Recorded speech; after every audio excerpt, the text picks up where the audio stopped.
Hey, Being at Work listeners, this is your host, Andrea Butcher, and we have a special bonus episode today. I invited my dear colleague and dear friend, Amanda Areces. Amanda is the Vice President of Client Experience at HRD, and I invited her to the show today because there's been something that's been on my heart for the last few weeks that I just really felt compelled to bring to our listeners. This show Show was built was around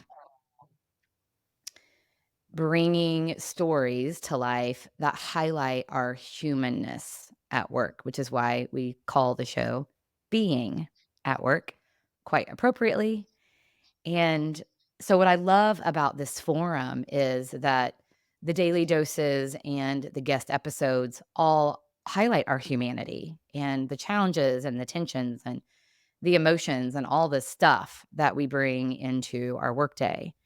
And it's a good reminder because we often forget that behind the spreadsheet, behind the results, behind whatever it is we're working on, there's a human being with all kinds Mhm. of dynamic emotions and stuff. And so Amanda and I are going to talk about that today. And one of the things we're going to frame it around is something that our team has been navigating through. And it's interesting even that I say like our team has been navigating through it because I have been going through a divorce for the last few months, and it is fascinating to me Fascinating. just how important my work and my team has been through this time and the stability that the team has created. And so I invited Amanda onto the show because she's obviously been a big part of that.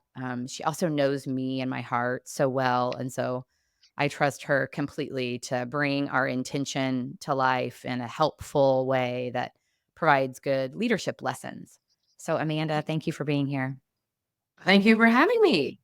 Yeah, and thank you so much for having the conversation and even thinking about your just the setup of this conversation. There are so many leaders that have even kind of reached out about, hey, thank you so much for sharing. Thank you for being vulnerable. And also like how do you do that? What how do you do that at work? And wow, I wish I could be more comfortable. And that's really even like how the spirit of this came about is, yeah, that there's this intentionality of how you have created that environment. And so we want to be able to equip people to understand like what's at the root of that. Yeah, because it's interesting. Our team every Monday we start our team meetings with positive focus. And for me, while it's what are the good things we're celebrating or focused on, it's also just a space for all of us to share and provide life updates. I don't know about I don't you, know about Amanda, you, but I Amanda. think it is so foundational to a culture of transparency and openness. And Yes. just taking the time and giving everybody the space to share whatever is on their heart. And Mhm. so I've used that forum a lot to just give you all updates, to share good things that are happening, to share the not so good things that are happening. Mhm. And we've cried together. Mhm. I remember one team meeting in December. I think it was early, like when I was first moving into my new home, and I just like broke down a bit. And I Yeah. looked around and everyone had tears in their eyes. Yeah. And it just meant so much to me. It's like, wow, like they really see my pain and they're Oh really yeah. like walking through this with me. Totally. I mean, there's so many moments that we've laughed together. I just am so grateful that we experience all of it together. What is that like for you as a leader in our business, as a team member? I mean, how do you experience those moments? That's a great question. I mean, I think for me, well, as someone who, and if you listen to my last daily dose, the one that was on April 30th, I talked about this quote I'd heard about, basically the cracks let the light in. And that's, Mm. that really resonates with me because I think I just always thought to be seen as a leader, you have to present as strong and without sort of faults or failures or and I find now that like seeing how you model that and just what you're learning, what you're growing through, it helps me to say those things about myself out loud and to admit mistakes and yeah, I think it's really been kind of in a neat way changed my perspective recently, um, just to not fault or blame myself so much, but kind of see it from the other perspective. This, like abundance mentality that you have. But yeah, I mean, it does makes me feel safe. It makes me feel like I can admit mistakes and share just the things that I probably wouldn't because I know everybody's got stuff. And Mhm. yeah, so it's really, really good. Does the knowing everybody's got stuff, does that keep you sometime from sharing because you think like, "I don't wanna pile on, I don't wanna burden, I don't." I mean, I think, I'd say I more like take advantage of the opportunity. No, I don't think it keeps me from holding, or I don't think it makes me hold back anything. I think it's more that like I know my team is going to be as empathetic as they can when they're able to give me grace if they need to. And frankly, what often happens is you share something that feels so heavy, and then all of a sudden you're like, "Oh, I either named it or I just put it out there, and, like, now someone else is helping me to lift this load."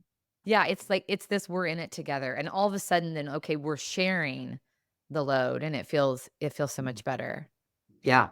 Well, Yeah, and yeah. it's interesting because you and I mean, we've worked at another organization together, and Yeah. if I think about certainly there were really strong relationships there and really good Yeah. dynamic, but it wasn't as much of an environment that was so transparent and so trusting and so Yeah. open. And Yeah.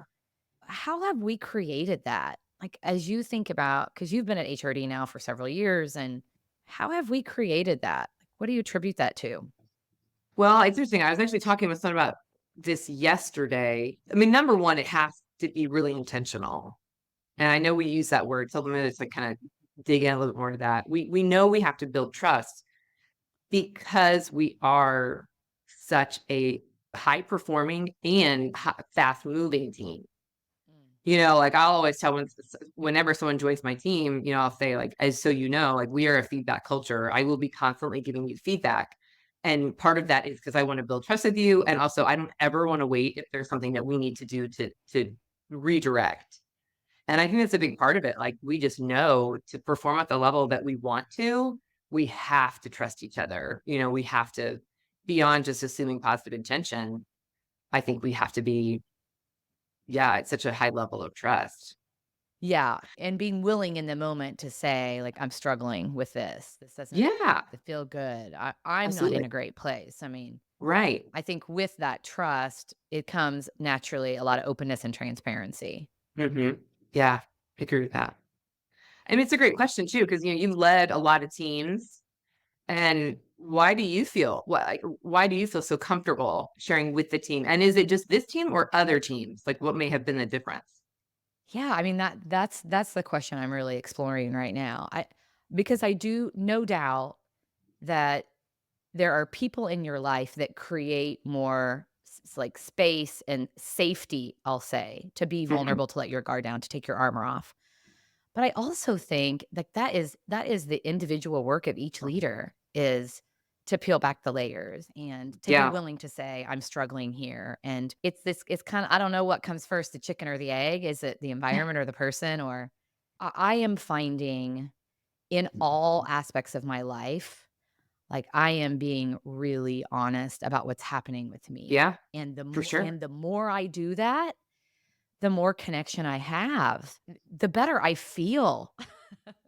Yeah. The appreciation, and it's interesting, it's different people respond to vulnerability in different ways, but for the most part, I mean, I get so much gratitude, "Hey, thank you for that," and so I had a networking lunch with a or networking breakfast earlier this week with a coaching client and his brother. His brother is interested in coaching and leadership development, and so I've been working with this coaching participant for a long time.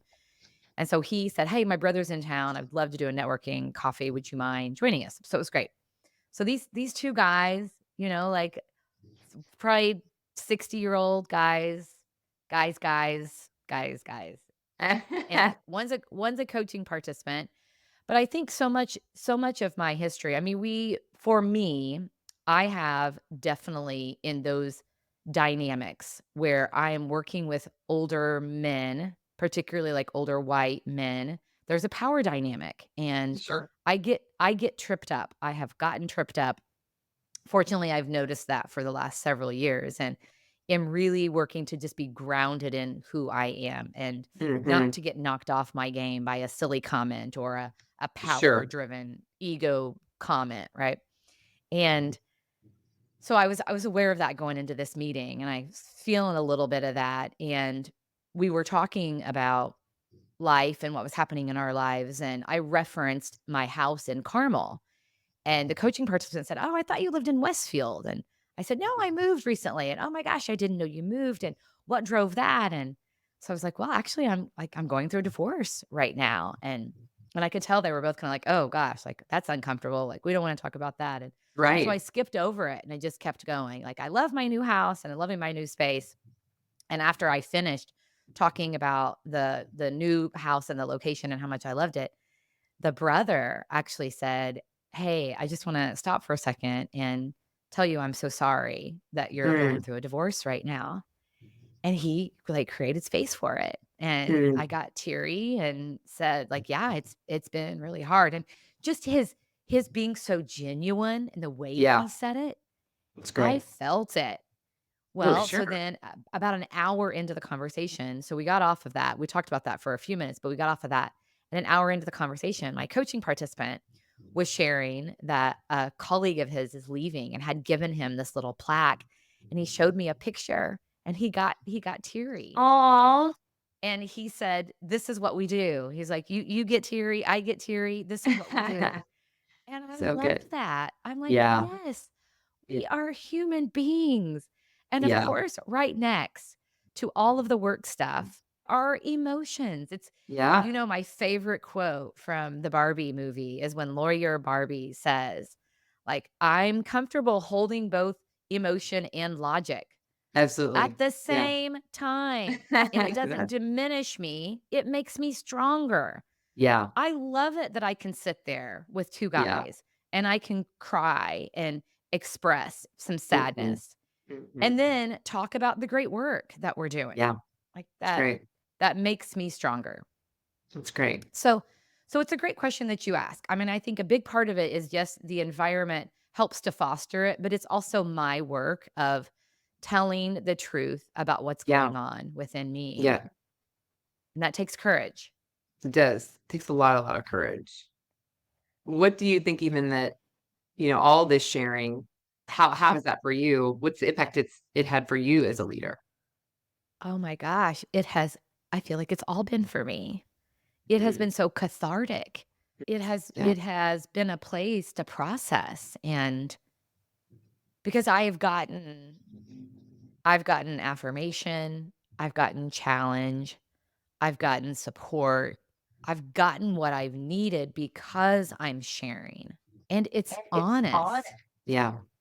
I mean, Yeah. we do move so fast. I mean, it's my mom had said something to me recently about like, "Well, gosh, as you're going through this, like, how's work? And are you able to take some time?" And I'm like, "No, I'm not taking time. Like, my work is so helpful." I mean, I get to come alongside leaders every day, and I think that I am a much better coach the healthier that I am. As I'm processing and talking with the team and others about what's happening with me, like, I'm better for it. All of our clients are better for it. I do It's believe great. that. Well, and you've always been, open and able to share, again, both logic and emotion. Do you think, though, you've always been this open and transparent? I mean, it No. has been sort of a shift. No, because I haven't really always known who I was. I was emulating, I was trying to be this executive that had her shit together, Yeah. that knew the data, that could be what everyone else wanted me to be. Mm, And so I don't even think I think a lot of my career was searching for who I am so I could be more of that. it's Yeah, I mean, great. there's core aspects of my personality. And again, I think it goes back to the people that make you feel like who you are, like those relationships are so precious. And so I obviously see glimpses, and a big part of my growth has been like looking at those relationships where I feel our Absolutely. relationship is one of those for Mhm. me. And I don't know how that kind of connection, how that happens, but it's like, who are Yeah. the people in your life that you can be completely raw with? That is a special, Yeah. special place. And so what is it? And who are you in those relationships? Like, that's who you are. Be more Yeah. of that. And what if you could sprinkle in pieces of that in those relationships that are more challenging? Would that help to open them up a bit? Yeah, that's a great point.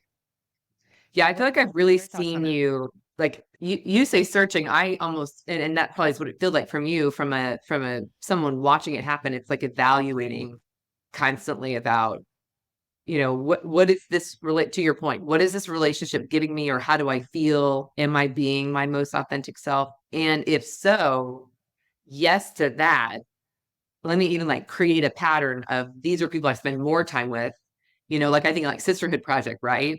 That Yes, people you're working with, and then there's a game night, and right, I mean that got it. you're like these are the people where I am myself, and on the Yes. flip side, saying like even with our team, like this part is not serving me anymore, and so I'm going to say no to that.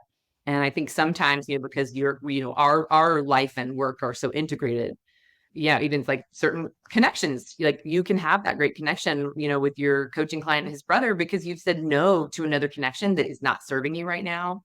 That, yeah, because you're recognizing like that's not who I need to be or where I need to be. Yeah, so I came into the new year, I do a vision board every year, and Hmm. on the whole entire left side of my vision board is a woman at the helm of a giant ship.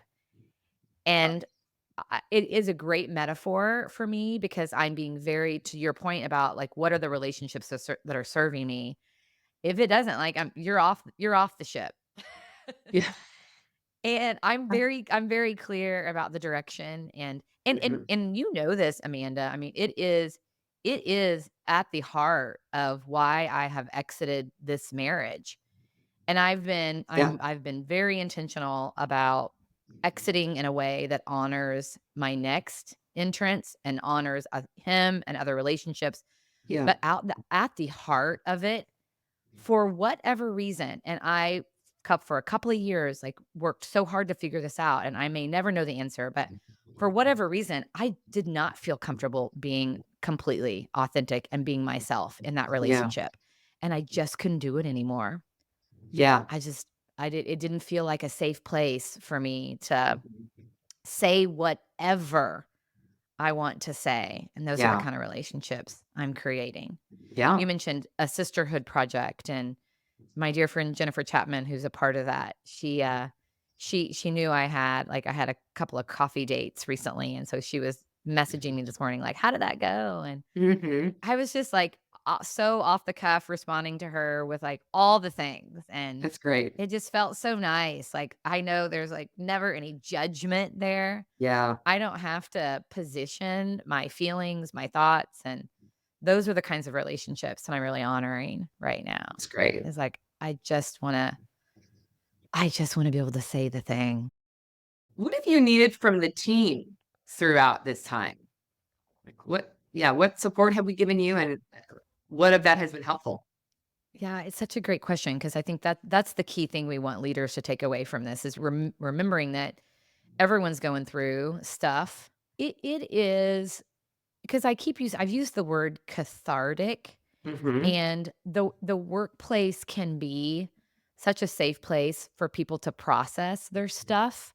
Yeah. 'Cause, I mean, validation has been huge for me. I have gone Mhm. into this divorce, it's my 2nd divorce, so I've gone into it with so much guilt, with so much shame, with Mm. so many feelings of like, "Man, I just couldn't get this to work. I couldn't fix it. I couldn't be So good hard. enough for it." Yeah. And you all have shown up with so much love and affirmation and validation.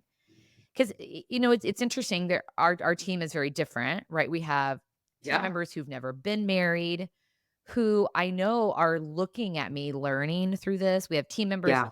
who have gone through similar divorce situations, Yeah. and so conversations with them, people like you who are in marriages that I aspire to have, that are just so partner oriented and safe. And Mhm. I mean, I see you and Ian like struggling together and being who you are together. And so yeah, I mean, I think it's a variety of things. It's like the combination, like the strength of the whole team, and then individually each of you Yeah. have given me something different.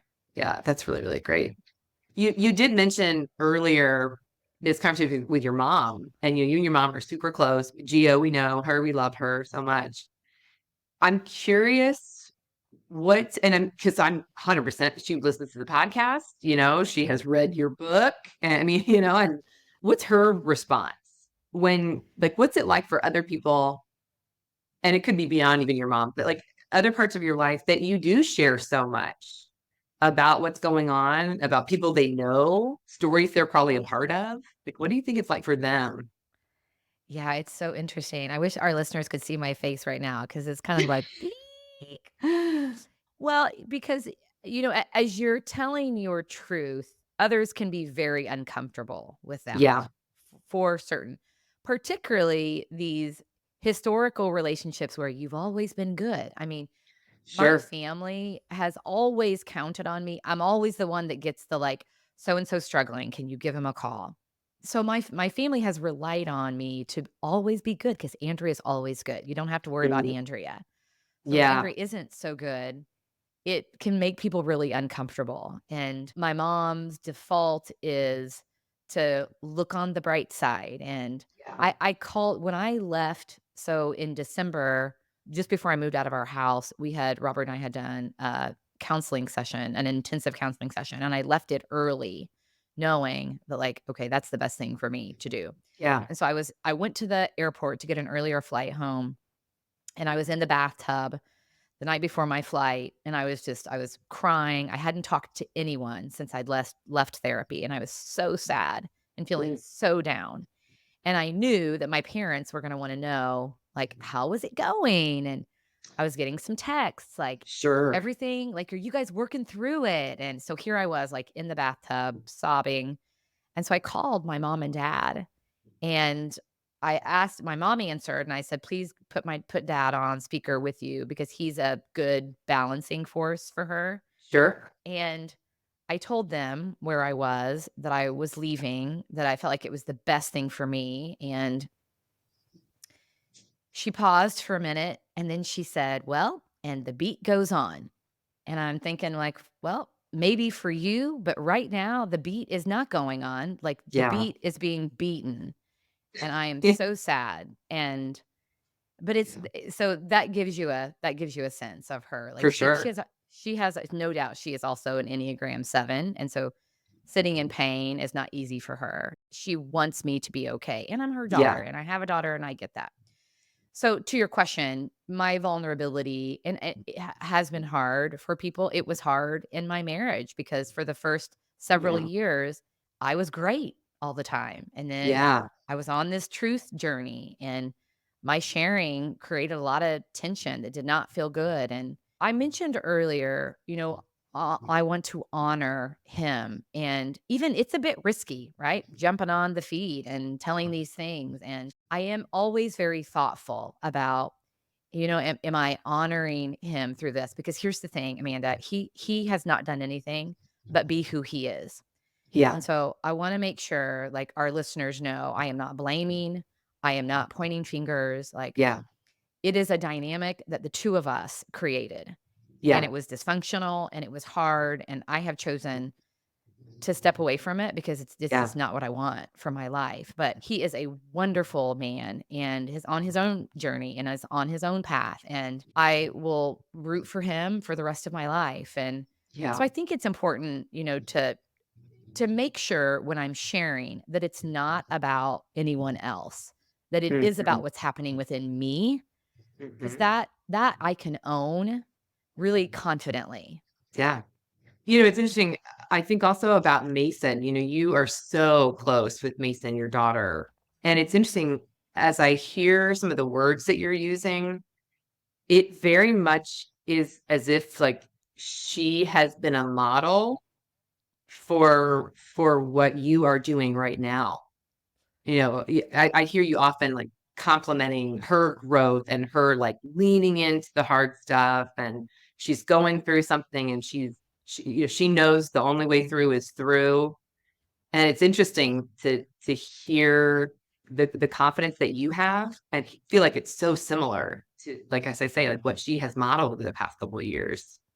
Isn't it funny how our kids are our greatest teachers? I mean, Yeah. yeah, I get so emotional. Mason is my person, and when Mason was 6 months old, I had an intuitive reader tell me that we were soulmates and Yeah. that in most of our past lifetimes, she had been the mother, and so I would feel that dynamic throughout my Yeah. life, and I Yeah. have. I mean, she's wise beyond her years. The stuff that she has had to navigate in her young life is Hmm. incredible. Like, she's such a force. So, yeah, I rely on her so heavily for strength, and she's up for it. Like, Yeah. she always has the right words, the right spirit. She Hmm. gets me Yeah. completely. Like, it's one of those relationships I don't even have to say anything, like, she just Hmm. knows. And what's so fascinating too is she had a front row seat to what was happening Yeah. in the dysfunction in the marriage, and so it's a different dynamic, right? Because she saw it all. I talked to her about all of it, and Yeah. yeah, she's been a huge support. She's a gift. She is such a gift. Yeah. Yeah, I love that. Yeah, so I hear, so and of course me, I always want to be like practical, actual, like what's the first step, first next step, if I hear there, I feel like there's something in this, like, well, how do I do it? How do I create an atmosphere where my team can be vulnerable? How do I feel comfortable being vulnerable? I feel like first step is almost like listening to your gut, you know, and not to overuse verbiage, kind of lean into the desire to share with your team, right? Gives them the freedom to do the same. I love that. Yeah, and it's like a treasure chest, right? You don't have to dump out the entire thing, but give them a nugget. Any vulnerability, I mean, that's how we connect. So Yes. any gem of vulnerability that you feel Hmm. comfortable with is going to open the door a little bit, Yeah. and that creates connection. As my coaching participant said at breakfast, like that's what we do. That's what So we good. do. That's I've right. loved this conversation. Thank Me you too. so. Yes. Thank you. Thank you for inviting me and for, yeah, creating this environment for us. Yeah, yeah. Well, you're in such a special place to do it because you are one of my best friends, and you are my colleague, and you are a leader in our business. So Yeah. you wear all these hats, and I knew it would be fun for you to put all of them on today, and for us to encourage the listening community to be more vulnerable and to recognize the stuff that their team members are going through. And in Absolutely. sharing your vulnerabilities, you're giving permission for others to do the same. And that is what drives connection. Yeah. I mean, that's what we've seen in our business. And one thing I'll just say too, is if you look at the connection to results, I mean, our business is growing. We're doing very well. And I attribute it so much to the culture and the spirit Mhm. of. Yeah. I mean, you've got a group of leaders, you said earlier, so high performing. And I think a big part of that is because we're freed up. We Yeah. don't spend any time below the line. Like, we Yeah. are focused on learning and growth and how can we be better and what can we do, and that has an impact on our clients and our growth Yeah. for sure. Absolutely. Do you see that as well? I do. Yeah. I think, yeah, because we can connect through the stories of our own, again, like, vulnerability or mistakes, or, yeah. And because I think, like, I think about our clients, like, they're like friends. I mean, yeah, there are lots of clients that we have that we're really close. Even when we, hop on a meeting to talk about our next workshop, there's always connection time first. Agreed. Yeah. Well, I appreciate you. I I love appreciate you. you. Love you too. Thank you for joining us for this episode. Please subscribe wherever you listen to your podcast to never miss a Being at Work story.